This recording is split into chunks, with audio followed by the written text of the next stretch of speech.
Coming up on Global Business, robotic protectionism. China opposes US measures, including new bans targeting imports of Chinese robots, vowing to safeguard its company's rights and interests.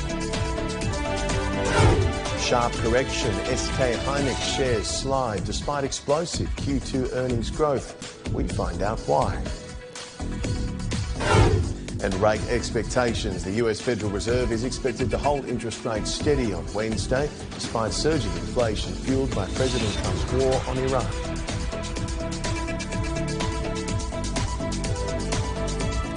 Welcome to CGTN's Global Business. I'm Lincoln Humphreys. China's foreign ministry has slammed a US import ban targeting Chinese humanoid robots and power inverters. That came after the US Federal Communication Commission announced on Tuesday a ban on imports of advanced robotic devices and connected power inverters over national security risks. Although the announcement did not name any country, China is a major supplier of these two products. According to a report released by CCID Media and China Electronics News in March, China accounted for about 85% of global shipments of humanoid robots, with more than 140 manufacturers leading the way in this emerging sector. Foreign Ministry spokesperson Mao Ning said the US ban would not enhance its competitiveness. China has always firmly opposed the U.S. overstretching the concept of national security to suppress Chinese companies. Protectionism cannot enhance U.S. competitiveness. It will only harm the interests of American companies and consumers. China will continue to take necessary measures to firmly safeguard the legitimate rights and interests of Chinese companies. China is home to more than 2 million industrial robots, more than the rest of the world combined. As one of the next new three, those robots are increasingly finding buyers overseas. In the first half of this year, China's industrial robot exports rose nearly 19% year on year, and now they're available in 141 countries and regions. Huang Fei explains. Chinese-made industrial robots are becoming an increasingly common sight in factories around the world. Manufacturers are running around the clock to keep up with demand. From welding and sorting to heavy lifting, Chinese robots are taking on a growing range of industrial tasks. So what's driving their popularity? Price is one factor. By producing key components in-house, manufacturers say they're able to cut costs while maintaining performance and reliability. Since all core components, including motors and drives, are developed in-house, our collaborative robots are 30 to 40% cheaper. Demand is rising across Europe, North America, and Southeast Asia. But price alone doesn't explain the boom. Chinese companies are exporting complete automation solutions, from hardware and software to system integration.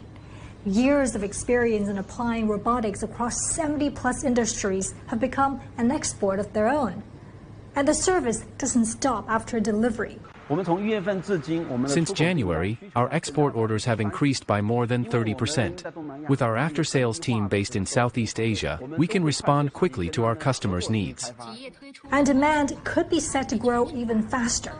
For the first time, bionic robots and cleaning robots have been given their own customs codes, a sign that these rapidly expanding categories are entering the global mainstream. At the same time, manufacturers worldwide are shifting towards smaller production runs, greater product variety, and smarter manufacturing. That's driving the demand for intelligent and adaptable robots, and many see humanoids as the next step. It may look like robot fight night, but think of it as a job interview. These robots can keep their balance, recover from falls, and keep operating even after taking a huge hit, like losing a head. Those are exactly the kinds of capabilities manufacturers are looking for, and many are already being tested in Chinese factories. AI and embodied intelligence will allow robots to be deployed in many more real-world scenarios. There are still challenges ahead, from advanced chips and high-end sensors to building stronger global service networks. Race is far from over, but China has already built a strong head start. Huang Fei, CGTN, Guangzhou. Now to South China's Shenzhen, where a Chinese robotics company, UB has unveiled what it's calling the world's first mass-produced full-size bionic humanoid. But what does this next-gen robot actually look like? And more importantly, how will machines like these reshape the way we live, work and connect? Xu Hua brings us the story.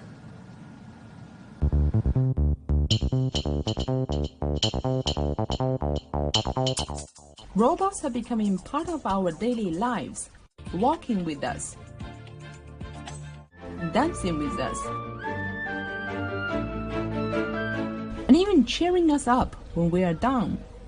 Just getting through this tiring day already shows how strong you are.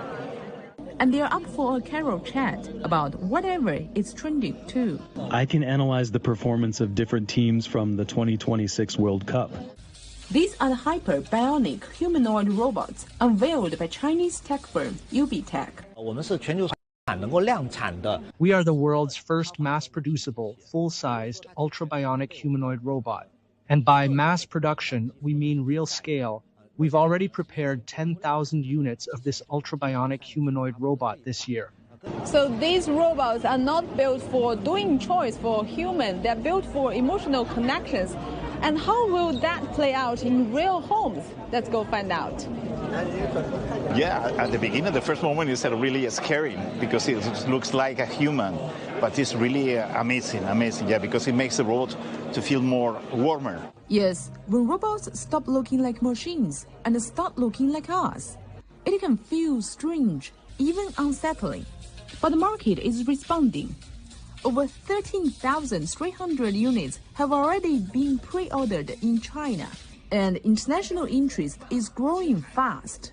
To make a strong bond with China, to exchange technology with Europe and Spain. To see how we can bring it to Kazakhstan, not only distribution, but of course, setting up scientific centers with local universities. From factory floors to living rooms, robots are no longer just machines. They are fast becoming companions. The bionic age might feel a little strange, but it's opening doors to a future full of possibility. Xu Hua, CGTN, Shenzhen.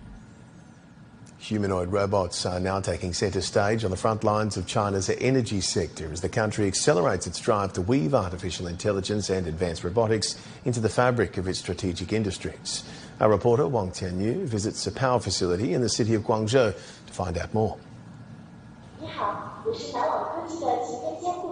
At a power substation in southern China's Guangzhou, humanoid robots are taking over inspection duties. The robot was developed by a local robot maker, but the tech subsidiary of China Southern Power Grid has made modifications by itself, adding more sensors, enhanced hands, and greater AI computing power. The robot functions like a monitor. It guards us from making mistakes, like entering the wrong section or carrying out a wrong operation. The humanoid robots and robot dogs can inspect facilities independently. They can catch abnormalities through its cameras and thermal imaging sensor in wear environments that pose risks for human workers. This equipment is 109 degrees Celsius. I'm just standing next to it. It feels pretty hot. I'm already sweating. I guess it's 40 degrees Celsius out here. So obviously it's not comfortable for human beings to stay here for long. Accurate inspections help guarantee stable power supply to the nearby neighborhoods, shopping malls, and stadiums. While these humanoid robots and robot dogs are still in trial, automated and AI-powered inspection tools have already been widely deployed. The demand for automated inspection actually started before the 2000s. Daily operations and inspections of transmission lines required workers to climb mountains and cross rivers. Doing this manually was extremely demanding, inefficient, and the inspection quality was often inconsistent. Since then, China Southern Power Grid has actively embraced automation and artificial intelligence to improve its inspection efficiency. By around 2021, the power grids in Guangdong province have achieved fully automated drone inspections for all transmission lines, substations, and distribution networks. The power sector is just one example of how China is integrating AI and robotics into various industries. The country's State Council issued an AI Plus action plan, aiming to deeply integrate AI into various sectors spanning industry, governance, and consumption.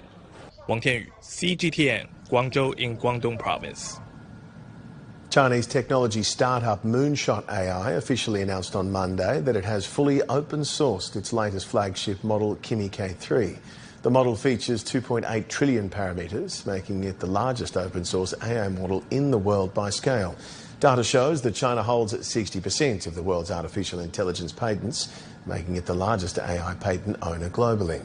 According to the Ministry of Industry and Information Technology estimates, the country's core AI industry exceeded about $180 billion in scale in 2025, with more than 6,200 AI enterprises now operating in the sector. Coming up next on Global Business. Sharp correction. SK Hynix shares slide, missing ultra-high market expectations despite explosive Q2 earnings growth, heightening concerns about big tech firms slowing their AI spending.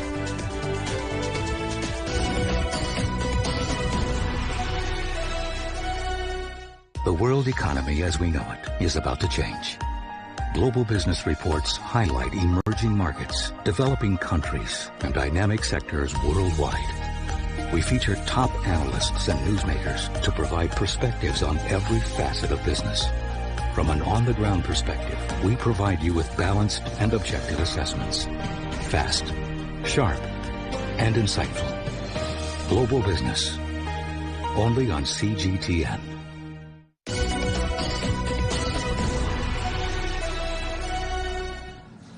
SK Hynix shares traded in Seoul closed 9.6% lower on Wednesday after the company reported earnings that fell short of investor expectations.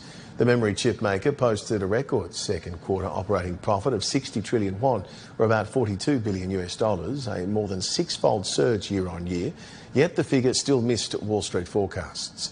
Sentiment took a further hit over concerns that the company's growing dependence on long-term supply contracts could limit potential gains from rising memory chip prices, even as demand surges amid the AI boom. There appears to be no end in sight for the ongoing memory chip crisis. Prices of DRAM and NAND continue to rise in the second quarter as the industry-wide shortage persisted. CEO of US memory chip giant Micron, Sanjay Mehrotra, said in the firm's recent earnings report that the memory crisis will last through 2027. The unprecedented demand facing the semiconductor industry has already prompted decisions to expand capacity by Samsung Electronics and SK Hynix. The two companies have announced massive capital spending to build new chip plants in the Republic of Korea, aiming to double their domestic chip production within 5 years. SK Hynix chairman Che Tae-hwang said at a forum in mid-July that AI chip demand is projected to rise by 60 to 100% in 2027, while demand for memory chips will grow 50 to 60%. He also warned that the gap between demand and supply will widen further in 2027 with no added supply in sight. Chinese memory giant CXMT rose more than 12.6% on its third trading day, closing at nearly 53 yuan on Wednesday. Despite the rise of Chinese tech companies, one analyst points out that the semiconductor sectors of the US, Republic of Korea and China remain deeply intertwined and mutually dependent. They are very much interconnected, so I think that's why you see all this volatility. I mean, the rhetoric is always heated across the board, but I think in the end they depend on each other, they feed each other. So I wouldn't make too much of it. West China and US, there are some tariff restrictions and on the high end of the chip technology and other stuff. But overall, there is a good collaboration and flow of knowledge, flow of goods rather between these three or four countries. So I think the supply chain in that sense is not disrupted. They work very well closely, except for the very high-end stuff. Moving on now to the latest US company news. Apple's market value briefly exceeded $5 trillion for the first time during intraday trading on Tuesday, marking it the second company to reach this milestone after Nvidia. Ford posted a loss Tuesday amid setbacks in its electric vehicle business, yet raised its full year 2026 outlook backed by robust pricing. The Michigan automaker logged a $1.3 billion Q2 loss, stemming from $3.6 billion in expenses related to winding down an EV battery joint venture. And Boeing reported a wider-than-expected loss for the second quarter as the aircraft manufacturer's long-delayed Air Force One program weighed down results. John Strickland, an independent aviation business strategist, shares his expectations for the company's performance in the long run and explains how supply chain disruptions are impacting production. I think this was good news for Boeing today. The company, in my view, is certainly moving strongly back in the right direction after challenging several years, stemming right back to the two tragic Boeing 737 MAX crashes, and the spotlight being absolutely justifiably on the company for safety breaches and poor performance. Now we're seeing the airline, or rather we're seeing the manufacturer run by a new CEO. He's been in place now a couple of years. I had the chance to meet him very briefly at the UK Farnborough Air Show last week. I think he's the right man for the job, coming from an engineering background. The company needed to get back to its origins. It was always a strongly engineering-led company. It had lost that with more emphasis on commercial considerations. He walked the talks. He's put his own office back to Seattle rather than Midwest or Washington, which is what had happened previously. And I think that reflects now in the company being able to move upward in production numbers, particularly on this workhorse 737 model, because it's been able to satisfy safety regulators. That is justified. It can support increased production to eat into what you described there as those substantial delayed production backlogs that it has. Both for Boeing and indeed Airbus and right across the aerospace sector, a lot of skilled labour was lost through the pandemic. There's been shortage of supply of some key materials used in production, but workarounds are being found. As I mentioned, production rates are stepping up. Airlines are certainly frustrated at having to wait. I mean, out with the actual supply chain challenge, Boeing is still waiting to get certification of its Boeing 777X. Now, that's the newest long-haul, large-capacity airline, which should have been in service already 7 or 8 years ago. It now looks more optimistically like it will get certification this year and start to deliver to airlines, including Dubai's Emirates, next year. But I think under the new leadership, the focus is on making sure that there is no cutting corners on quality. There is a focus on safety culture, keeping customers happy, and that means delivering aircraft as on time as possible and to the safety standards that are expected from a company like Boeing. Coming up on Global Business. Rate expectations. The US Federal Reserve is expected to hold interest rates steady on Wednesday, despite surging inflation fueled by President Trump's war on Iran. Analysts say some policymakers may dissent in favour of a rate hike.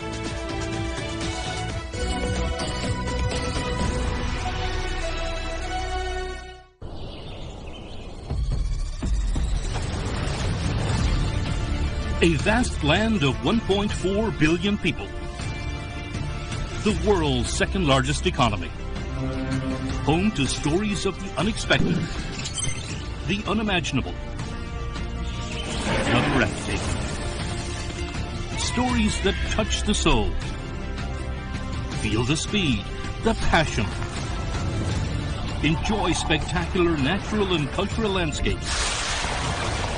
Feel the thrill of cutting-edge innovations.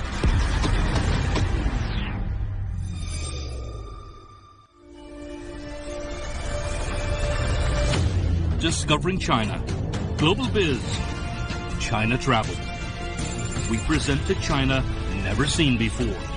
24/7 at your fingertips.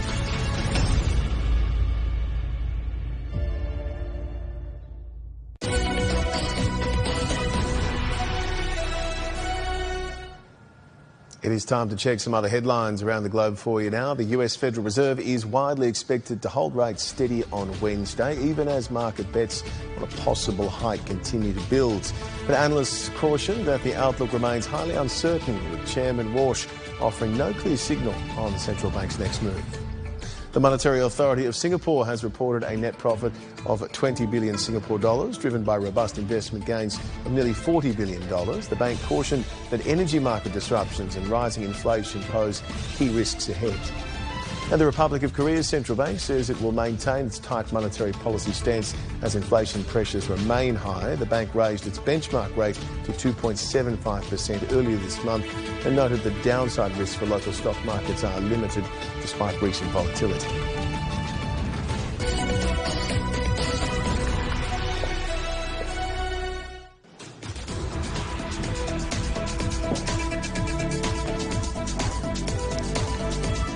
Now to Slovakia's growing appetite for Chinese-made electric vehicles. It's set to become a key driver of bilateral economic ties.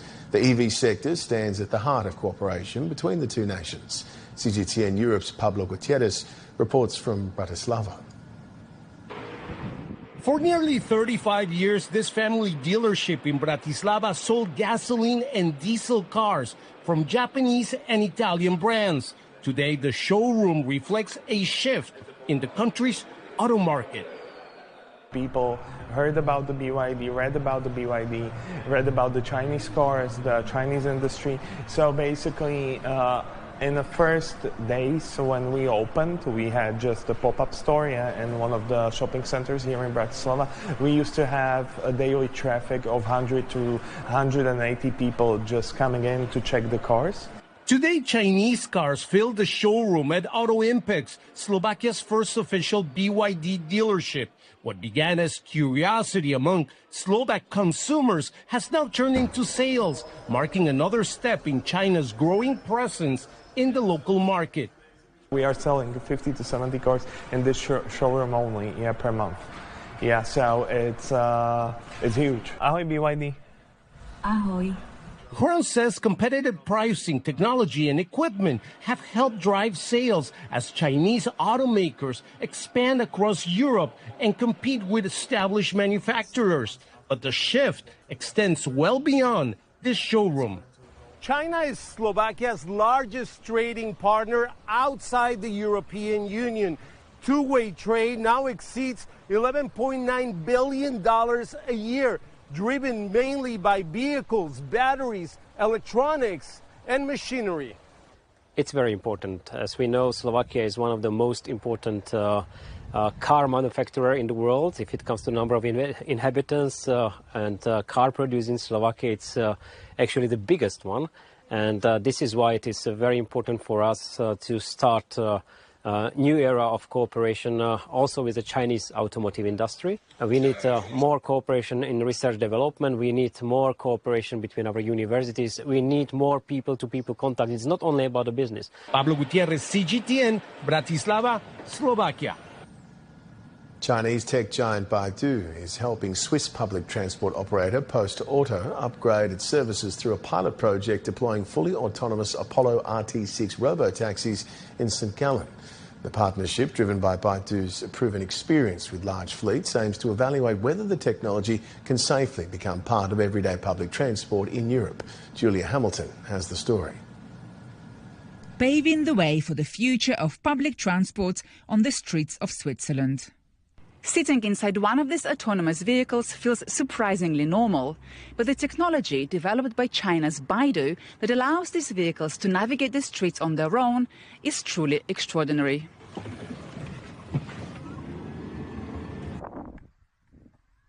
Amigo is a pilot project by Swiss public transport company Post Auto, which aims to offer passengers a self-driving taxi service.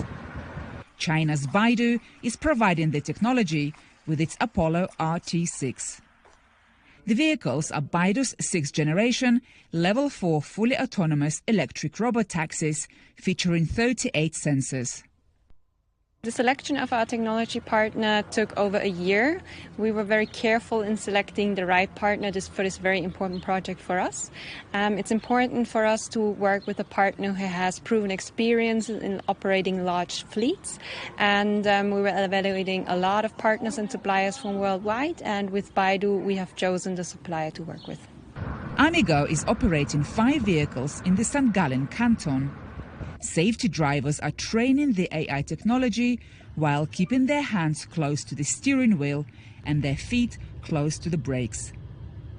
When in full operation, the vehicles will drive themselves, while supervisors monitor the fleet remotely, able to intervene if necessary. Here we have really like cameras, we have lidars, and the lidars, for example, they are really not like the camera, only see the objects, they see in 3D like the objects. So, and we have this on the roof of the car and also on the left, the right side, in the front and in the back. So that is the more or less like a 360 degree which you have and the possibility to see. Autonomous vehicles are becoming increasingly common in China, where Baidu's Apollo Go robotaxi service now operates in several major cities. Projects like Amigo are allowing European transport operators to evaluate whether similar technology can safely become part of everyday public transport. Julia Hamilton, CGTN, Altstetten, St. Gallen.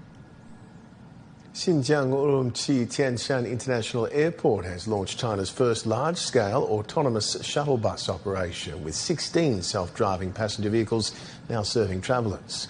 The system features cloud-based dispatch, autonomous cruising, obstacle avoidance and precision docking, and is built to withstand extreme cold, heat and sandstorms. The airport has now deployed more than 100 autonomous vehicles and robots, including unmanned baggage tractors that handle 70% of luggage and 90% of cargo, sorting robots with a success rate exceeding 98%, and new energy vehicles that help cut annual carbon emissions by more than 70,000 tonnes. With China's air passenger traffic projected to reach 980 million by 2030, this pioneering project is set to reshape airport ground transportation across the country. This is the peak summer travel season. With flight volumes rising, we have more nighttime arrivals and remote stand operations. Our 16 autonomous shuttles are now fully operational, significantly boosting our overall ground handling capacity. That is all for this edition of Global Business. I'm Lincoln Humphreys in Beijing. You've been wonderful company. We'll see you next time. Goodbye for now.